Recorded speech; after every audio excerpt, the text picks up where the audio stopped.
নমস্কার প্রিয় দর্শক বন্ধুরা, আমি আপনাদের অ্যাডভাইসার ফ্রেন্ড অঙ্কন। সর্বপ্রথম অ্যাস্ট্রো অ্যাডভাইজার চ্যানেলে আপনাদেরকে জানাই স্বাগতম।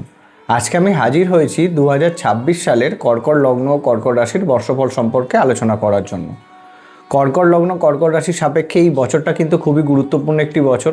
বিষয়টা সম্পূর্ণরূপে আমরা ব্যাখ্যা করব। এই বছর কোন কোন সময়তে চন্দ্রগ্রহণ থাকছে, লগ্নাধিপতি হয় চন্দ্র কর্কট লগ্ন সাপেক্ষে, তো চন্দ্রগ্রহণ কখন থাকছে, তার সবথেকে গুরুত্বপূর্ণ গ্রহ মঙ্গল কোন ঘরে গোচর করছে, এবং সবথেকে গুরুত্বপূর্ণ বিষয় বৃহস্পতি তার ভাগ্যের অধিপতি হয়ে মহাভাগ্যবান যোগ নির্মাণ করবে এই বছরই কিন্তু। তো সেই সবকটা বিষয় নিয়ে কিন্তু আমরা আলোচনা করব। পরস্পর প্রত্যেকটা লগ্ন ও রাশি সম্পর্কে কিন্তু আমাদের এই ভিডিও আসতে থাকবে। তো যারা পরস্পর ভিডিওগুলো দেখতে চাইছেন অবশ্যই চ্যানেলটিকে সাবস্ক্রাইব করুন, এবং যারা আমার সাথে যোগাযোগ করতে চাইছেন স্ক্রিনে দেওয়া নাম্বারে হোয়াটসঅ্যাপ মেসেজের মাধ্যমে যোগাযোগ করতে পারেন। তো আসুন শুরু করা যাক।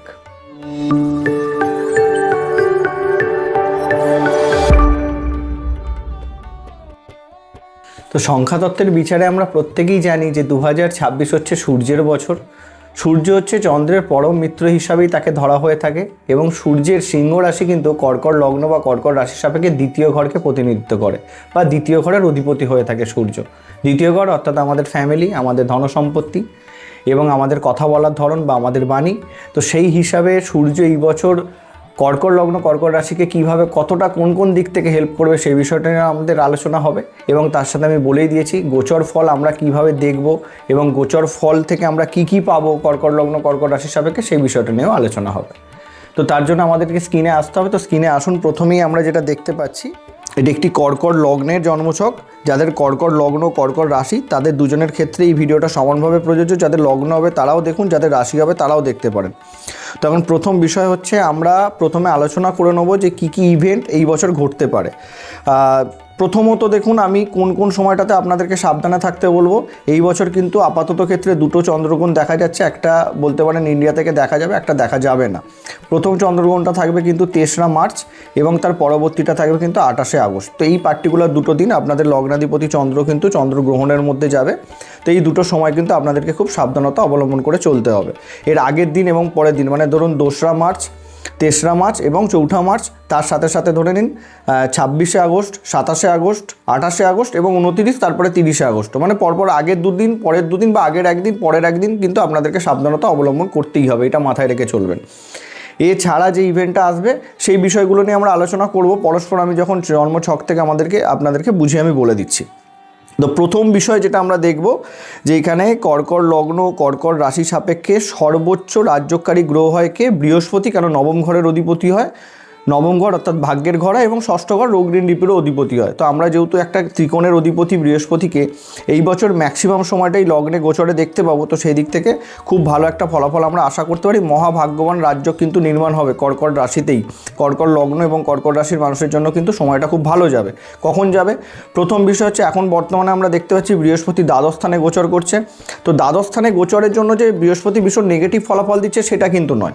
আমি একটা বিষয় যদি আপনাদেরকে বুঝিয়ে বলি, এই বছরটা কিন্তু আমরা 3 ভাগে যদি ভাগ করে নিই, প্রথম দিকটা কিন্তু একটু টাফ, মধ্যিখানের দিনটা একদম খুব সুন্দর, লাস্টের দিকটাতে আবার একটুখানি টাফ। এইভাবে কিন্তু এগোতে পারেন। কিভাবে আমি সেটা বুঝিয়ে বলে দিচ্ছি। প্রথমত হচ্ছে দ্বাদশে বৃহস্পতি বর্তমানে গোচর করছে নবম ঘরের অধিপতি হয়, এবং সে কিন্তু 11ই মার্চ অবধি সে বক্রী অবস্থাতে থেকে সে কিন্তু মার্গী হয়ে যাবে। তো মার্গী যখনই হয়ে যাবে, দ্বাদশে বৃহস্পতি যখনই দ্বাদশ ঘরকে অ্যাক্টিভেট করবে, তখন কিন্তু আপনাদের তীর্থস্থান ভ্রমণ ঘোরাঘুরির যোগ কিন্তু বৃহস্পতি এখানে তৈরি করবে। কবে থেকে? 11ই মার্চ থেকে 2রা জুন অবধি। এছাড়াও আপনারা যদি অনেক দিন ধরে কোনো খরচপাতি করতে চান বা ইনভেস্ট করতে চান, সেই দিক থেকেও কিন্তু দ্বাদশে বৃহস্পতির অবস্থান খুব ভালো ফলাফল নিয়ে আসে। এবং ধরুন কোনো হসপিটাল খাতে অপারেশন বা কারুর আপনি করাতে চাইছেন, আপনার ফ্যামিলির কারুর, সেই সময়টাতে কিন্তু করাতে পারেন, সেটা সাকসেস হবে। এই একটা পজিটিভ দিক কিন্তু আমরা খুব পজিটিভলি দেখতে পাচ্ছি। প্রথমত যদি আপনারা গৃহতেও হাত দিতে চান, কোনো রিনোভেট করতে চান, সেদিক থেকেও বৃহস্পতির পঞ্চম দৃষ্টি আপনাদের 4র্থ স্থানে পড়ছে, সেদিক থেকে ভালো। বা গাড়ি ধরে রিপেয়ার করতে চাইছেন অনেকদিন ধরে, সেইখানেও আপনাদের 11ই মার্চ থেকে 2রা জুন অবধি বৃহস্পতি একটা পজিটিভ চান্স দেবে। এবং সপ্তম দৃষ্টি কোথায় পড়ছে? ধনুতে, যেটা ষষ্ঠ স্থান। আমি বললাম যে রোগ ঋণ রিপুর ঘরে যেহেতু পড়ছে, ঋণ থেকে বা রোগ থেকে মুক্তির জায়গা কিন্তু বৃহস্পতি তৈরি করে দেবে। এবার সেটা আপনারও হতে পারে, আপনার ফ্যামিলির কারোর হতে পারে। তার জন্য আপনার খরচপাতি বাড়তে পারে, এবং সেই খরচটা কিন্তু মানে বলতে পারেন সঠিক খাতে ব্যবহার হবে, এইটা ধরে চলতে পারেন। এবং যেটা আমরা নবম দৃষ্টি দেখতে পাবো বৃহস্পতির, কিন্তু এইখান থেকে প্রথমত পড়বে হচ্ছে আপনাদের 8ম স্থানে। তো সেই হিসাবে যদি আমরা দেখি অষ্টম স্থানে বৃহস্পতির দৃষ্টি রাহুর ওপর, যেহেতু রাহু এক তো অষ্টমে বসে আপনাদেরকে মারাত্মক নেগেটিভ ফলাফল দিচ্ছে, সেটা আপনাদের থেকে ভালো আর কেউ জানে না। অষ্টমে রাহুর গোচরটা নিয়ে আমরা আসবো, কবে সরবে সেটা নিয়েও আলোচনা হবে। কিন্তু বৃহস্পতির এই দৃষ্টি রাহুর ওপর 11ই মার্চের পর থেকে 2রা জুন অবধি সময়টা কিন্তু আপনাদেরকে অনেকটা শান্তি দেবে। অষ্টমে রাহু যে বাঁধাটা দিচ্ছে সেই বাঁধাটা থেকে কিছুটা হলেও মুক্তি দেবে। তার পরবর্তীতে সর্বসেরা যোগটা আসবে কিন্তু 2রা জুনের পর থেকে, বৃহস্পতি যখন আপনাদের লগ্ন বা রাশিতে গোচর করবে, নবম ঘরের অধিপতি হয়ে সে যখনই লগ্নে বৃহস্পতি গোচরে আসবে তখন কিন্তু মহাভাগ্যবান রাজযোগ আপনাদের ক্ষেত্রে তৈরি করবে, সব রকম দিক থেকে সেরা। তো আমরা যদি ওই হিসাবেই বলছি, প্রথমে মার্চ অবধি যদি সময়টাকে আমরা খারাপ ধরে নিই, বা মার্চ কেন আমি বলবো ধরুন আপনাদের জুন অবধি যদি সময়টাকে কিছুটা খারাপ ধরে নিই, তারপর থেকে কিন্তু পজিটিভ সময় আপনারা পেয়ে যাচ্ছেন। লগ্নে বৃহস্পতির গোচর প্রথমত হচ্ছে আপনাদের মেন্টাল স্টেবিলিটি বৃদ্ধি করবে, যেখানে অষ্টমে রাহু, নবমে শনি নেগেটিভ কিছু ক্ষেত্রে গোচরে আপনাদের ফলাফল দিচ্ছে, সেই জায়গাটা থেকে মুক্তি দেবে। দ্বিতীয় বিষয় হচ্ছে বৃহস্পতি লগ্নে আসছে মানে ভাগ্যের পূর্ণ সাপোর্ট পাবেন, পিতার পূর্ণ সাপোর্ট পাবেন প্রথম দিক থেকে। এবং ভাগ্যের ঘরে শনি যেহেতু গোচর করছে, যতটা আপনাদেরকে মানে খাটাখাটুনি করতে হচ্ছে সেইখান থেকেও কিন্তু বৃহস্পতি মুক্তি দেবে।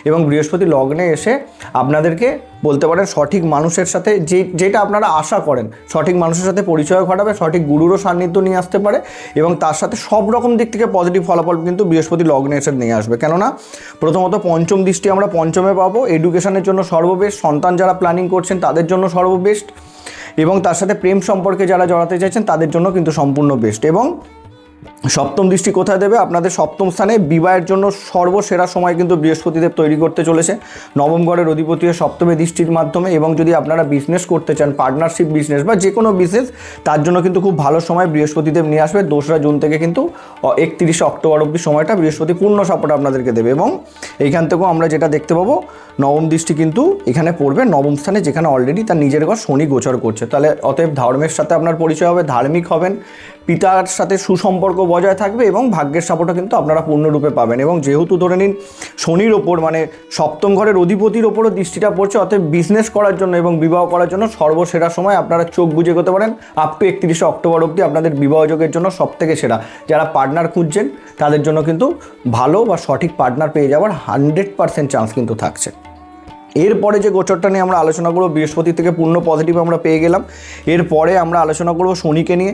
শনি আপনাদের সপ্তম ঘর এবং অষ্টম ঘরের অধিপতি নবমে গোচর করছে। ভাগ্যের ঘরে যখনই অষ্টম ঘরের অধিপতি গোচর করে তখন ভাগ্যের সাপোর্টটা কিছুটা কমিয়ে দেয়, যেটা বৃহস্পতির দৃষ্টি অনেকটা শান্তি আপনাদেরকে দিয়ে দেবে। এবার শনি যে নবমে গোচর করে পূর্ণরূপে নেগেটিভিটি দিচ্ছে সেটা কিন্তু নয়। শনি যখনই নবমে গোচর করবে আপনার মনে হবে যে আপনার খাটাখাটুনি বা আপনার পরিশ্রম অনেকটা বেড়ে গেছে। এর বাইরে কিন্তু শনিদেব পূর্ণরূপে নেগেটিভ ফলাফল দেবে না। কিন্তু সপ্তম ঘরের অধিপতি নবম স্থানে গোচর কোনো অংশে কিন্তু আপনারা যদি আপনাদের বিবাহ হয়ে যায় বা আপনারা যদি পার্টনারশিপে বিজনেস করেন, তার মাধ্যমে তার থেকে আপনারা অ্যাডভাইস নিন, তার মাধ্যমে কিন্তু ভীষণ সাপোর্ট পাবেন, তার মাধ্যমে কিন্তু ভীষণ সাফল্য আপনারা পাবেন। অতএব শনির গোচরটাকে নেগেটিভ ধরলে হবে না। নেগেটিভ কোন কোন দিক থেকে আসতে চলেছে দেখুন। শনি তৃতীয় দৃষ্টি কোথায় দেবে? বৃষতে। তো তৃতীয় দৃষ্টি যখনই একাদশ স্থানে পড়বে, যে আপনার মনে হবে আপনার আয় উন্নতিতে শনিদেব বাধা দিচ্ছে, যতটা আপনি ডিজার্ভ করেন, এক্সপেক্ট করেন, সেই এক্সপেকটেশন অনুযায়ী ফলাফল দিচ্ছে না। শনিদেব কিন্তু গোটা বছরটাই আপনার নবমে থাকবে, এরকম ধরনের একটা ফলাফল কিন্তু শনিদেব আপনার গোটা বছরটাই দেবে। তবে বৃহস্পতি গোচরে গিয়ে যখন শনিদেবকে দেখবে তখন কিন্তু এটা অনেকটা কমে যাবে, এটা মাথায় নিয়ে আপনাদেরকে চলতে হবে। এবং দেখুন শনিদেবকে যদি আমরা দেখি সপ্তম দৃষ্টিতে কোথায় দেবে? তৃতীয় স্থানে। তো তৃতীয় স্থানে দৃষ্টির মাধ্যমে কিন্তু কোনো অংশে আপনাদের পরিশ্রম পরাক্রমকে বৃদ্ধি করবে। ছোট ভাই বোনেদের সাথে সম্পর্ক কিছুটা নেগেটিভিটির জায়গায় নিয়ে যেতে পারে। এবং যারা খেলাধুলার ফিল্ডের সাথে যুক্ত আছেন তাদের ক্ষেত্রে আমি ভালো বলবো, কিন্তু যতটা আশানুরূপ ফলাফল আপনারা চাইবেন সেই অনুযায়ী ফলাফল কিন্তু পাবেন না, এটাও মাথায় রাখতে হবে। এবং দশম দৃষ্টি শনিদেব এখান থেকে আপনাদের ষষ্ঠ স্থান রোগঋণ রিপুর ঘরে দেবে। তো অলরেডি বছরের শুরুতে কিন্তু আপনাদের ষষ্ঠে মঙ্গল সূর্য গোচর করছে, এবং সেইখানে যেহেতু শনিদেবের দশম দৃষ্টি পড়ছে, বর্তমান সময়তে মঙ্গল আপনাদের রাজ্যকারী গ্রহ হয়, সেখানেও কিন্তু কিছুটা নেগেটিভ সময় আপনাদের একদম বছরের শুরুটা চলবে। তো আমি এই কারণে বললাম যে প্রথম 4 মাসকে আমরা কিছুটা নেগেটিভ ধরতে পারি, তার পরবর্তী পুরো সময়টাই ভালো, বছরের শেষ মুভমেন্টে একটু খারাপ সময় কিন্তু আপনাদের জন্য আসছে। এবার রাহু কিন্তু গোটা বছরটা আপনাদের অষ্টমী গোচর করবে এবং কেতু দ্বিতীয় গোচর করবে।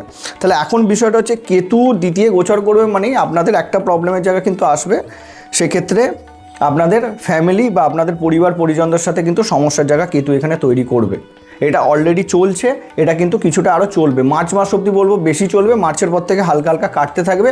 একদম ডিসেম্বর মাসের 5 তারিখের পর যখন রাহু আর কেতু রাশি পরিবর্তন করবে সেইখান থেকে কিন্তু আপনাদের একটা পজিটিভ ইম্প্যাক্ট, রাহু কেতু নেগেটিভিটিটা আপনাদের পরিবার পরিজনদের সাথে যে সমস্যাটা ছিল সেটা কিন্তু কেটে যেতে চলেছে ডিসেম্বরের 5-এর পর।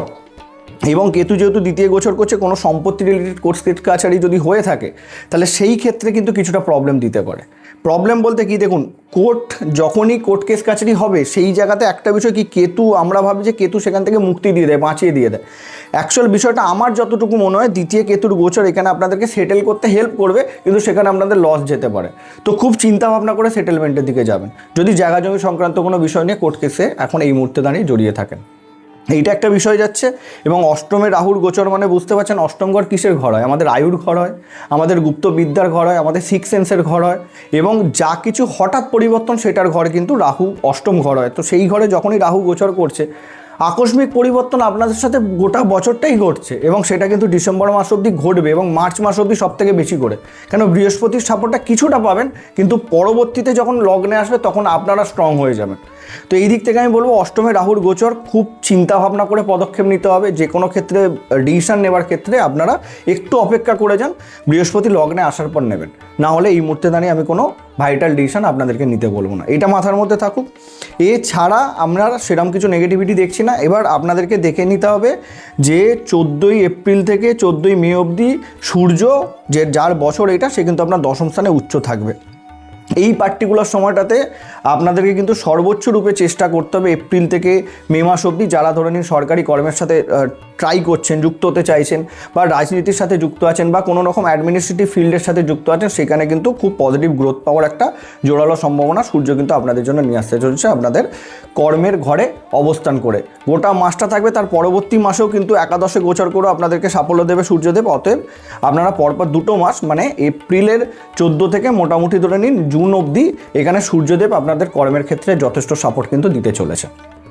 এরপরে যেটা আমরা দেখব 16ই জানুয়ারি থেকে, এখানে দেখুন 16ই জানুয়ারি থেকে আমাদের 24শে ফেব্রুয়ারি অবধি মঙ্গল কিন্তু আপনাদের সপ্তম স্থানে উচ্চ থাকবে। তখন জোরালো স্ট্রং মাঙ্গলিক যোগ কিন্তু আপনাদের ক্ষেত্রে চলবে। মঙ্গল আপনাদের পঞ্চমপতি হয়ে সপ্তমে বসে আছে, প্রেম বিবাহের চান্সেস কিন্তু নিয়ে আসতে পারে, এই বিষয়টা মাথায় রাখবেন। প্রথম দিকটা তো বিবাহের যোগের জন্য কিন্তু খুব ভালো, 16ই জানুয়ারি থেকে 24শে ফেব্রুয়ারি, কিন্তু বিষয়টা হচ্ছে একটাই যে প্রেম বিবাহের জন্য সব থেকে ভালো, অ্যারেঞ্জ ম্যারেজের জন্য কিন্তু আমি বলবো না।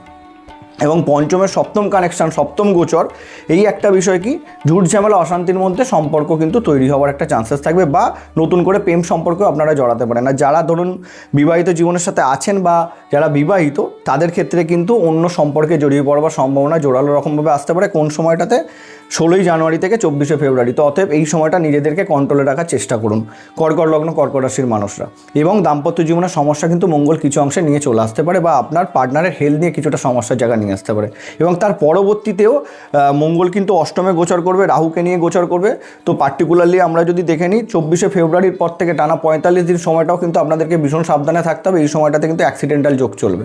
তো এই সময়টাতে যদি পারেন আপনারা রক্তদান শিবিরে গিয়ে রক্তদান করতে পারেন, সেটা আপনাদের জন্য সর্বসেরা হবে। এবং খুব সাবধানতা অবলম্বন করে চলবেন, কারণ রাহু আর মঙ্গলের কিন্তু অঙ্গারক যোগ আপনাদের অষ্টম স্থানে চলবে, এবং জায়গা জমি সংক্রান্ত যদি কোনো ডিল করবার থাকে সেই সময়টাকে অ্যাভয়েড করবেন। এই বিষয়টা গেল। এবং তার পরবর্তীতে আমরা দেখতে পাচ্ছি 19শে সেপ্টেম্বর থেকে 13ই নভেম্বর অবধি মঙ্গল কিন্তু আপনাদের লগ্নে নিচস্থ থাকবে। তো সেইখানেও একটা মাঙ্গলিক দোষ নির্মাণ হবে, কিন্তু বক্তব্য হচ্ছে এইটাই যে সেপ্টেম্বর থেকে মোটামুটি আপনারা যেহেতু লগ্নে তখন বৃহস্পতি গোচর করবে এবং মঙ্গল অতটা নেগেটিভ ফলাফল দিতে পারবে না, কিন্তু 31শে অক্টোবর থেকে 13ই নভেম্বর অবধি এই সময়টা কিন্তু আবার নেগেটিভ। ভুলভাল কোনো ডিসিশন নিয়ে ফেলবেন না, মাথা গরম করে ফেলবেন না, ওই সময়টাতে মাথা গরমের সমস্যা আপনাদেরকে ভুগতে হবে। এবং সেই সময়টাতে প্রেম সম্পর্ক ভেঙে যাওয়ার চান্সেস থাকতে পারে, সন্তানকে নিয়ে একটু দুশ্চিন্তার জায়গা থাকতে পারে, আর এডুকেশনের ক্ষেত্রে কিছুটা নেগেটিভ ইম্প্যাক্ট এবং কর্মের জায়গাতেও কিছুটা নেগেটিভ ইম্প্যাক্ট তখন কিন্তু ফেলতে পারে মঙ্গল যখন লগ্নে নিচস্থ হয়ে গোচর করবে। তো এই ছিল ওভারঅল দেখুন গোচরের ফলাফল। এবার আপনাদেরকে আমি বলবো যে পার্টিকুলারলি জুন মাসের পর থেকে কিন্তু আপনাদের বিবাহের জন্য ভালো, ব্যবসার জন্য ভালো, এবং বছরের শেষটাতে যখন রাহু আর কেতু রাশি পরিবর্তন করবে সেটা নিয়ে অবশ্যই ভিডিও নিয়ে আসবো ডিসেম্বরের পর থেকে, কেননা লগ্নে আপনাদের কিন্তু কেতু গোচরে আসবে এর পরবর্তীতে।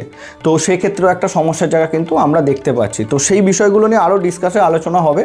তো এই ক্ষেত্রে আমি বলবো এই বছরটা আপনাদের মূল মন্ত্র থাকবে আপনারা সূর্য প্রণাম করুন, মঙ্গলের প্রণাম মন্ত্র আমি স্ক্রিনে দিয়ে দিচ্ছি, আপনারা পাঠ করুন। এছাড়া আপনারা হনুমান চালিসা রেগুলার পাঠ করতে পারলে খুব ভালো হয়, যারা কর্কট লগ্ন কর্কট রাশির মানুষ, এবং নিজেদেরকে একটু শান্ত রাখার চেষ্টা করুন। আর পরিবার পরিজনদের সাথে সবথেকে মেন টার্গেট থাকবে আপনার ফ্যামিলিতে যারা আছে তাদের সাথে সুসম্পর্ক বজায় রাখা, তাহলেই আপনাদের বছরটা আপনাদের হাতের মুঠোয়। তো এইভাবে চলতে পারলেই হবে। তো এই ছিল আজকে আমাদের কর্কট লগ্ন কর্কট রাশির সাপেক্ষে 2026-এর বর্ষফল নিয়ে আলোচনা। দেখা হচ্ছে পরবর্তী ভিডিওতে। নমস্কার।